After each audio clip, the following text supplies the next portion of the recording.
দীর্ঘদিনের পরীক্ষিত ও বিশ্বস্ত বন্ধু ইসরায়েল শেষ পর্যন্ত আমেরিকার শত্রুতে পরিণত হইল।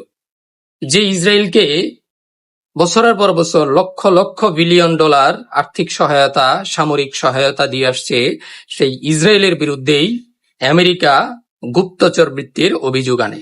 গত ৩ তারিখ আমেরিকার ডিফেন্স ইন্টেলিজেন্স এজেন্সি DIA ৭ পৃষ্ঠার একটি নথি প্রকাশ করে। সেই নথিতে আমেরিকার জন্য হুমকি এমন বেশ কয়েকটি দেশের নাম উল্লেখ করে। তার মধ্যে ১ নম্বরে তারা ইসরায়েলকে রাখে। সেই ইসরায়েল বেশ কিছুদিন যাবৎ আমেরিকার কোনো কথাই শুনতেছে না।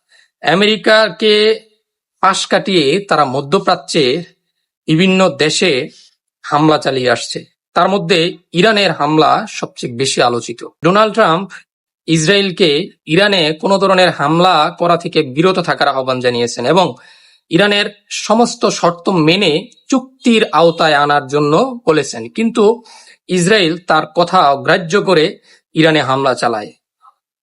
ইসরায়েলে হামলার প্রতিবাদে ইরানও তেল আবিবে হামলা চালায়। এখনো পর্যন্ত বেশ কয়েকবার হামলা চালিয়েছে ইসরায়েল এবং পাল্টা হামলা চালিয়েছে ইরান।